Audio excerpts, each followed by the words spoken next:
দ্রব্যমূল্যের ঊর্ধ্বগতিতে ক্রেতার নাভিশ্বাস, সিন্ডিকেটকে দুষছেন ভোক্তা। পণ্য সরবরাহ ব্যবস্থাপনায় দুর্বলতা ও অতিরিক্ত হাত বদলকে দায়ী করছে বিপণন অধিদপ্তর। পরিবর্তন আসছে মেডিকেল কলেজে ভর্তি পরীক্ষায় ৩০০-র পরিবর্তে হবে ২০০ নম্বরে। বেসরকারিতে ভর্তি ফি দেয়া যাবে কিস্তিতে। শিক্ষার্থী বান্ধব হবে দাবি কর্তৃপক্ষের।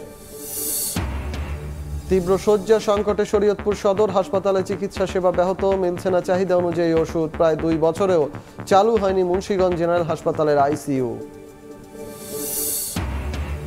নিয়ম না মেনে নরসিংদীতে মহাসড়ক দাপিয়ে বেড়াচ্ছে ৩ চাকার যানবাহন। বেশিরভাগ চালকের নেই লাইসেন্স, ঘটছে দুর্ঘটনা। 3 হুইলার বন্ধে কাজ চলছে, দাবি কর্তৃপক্ষের।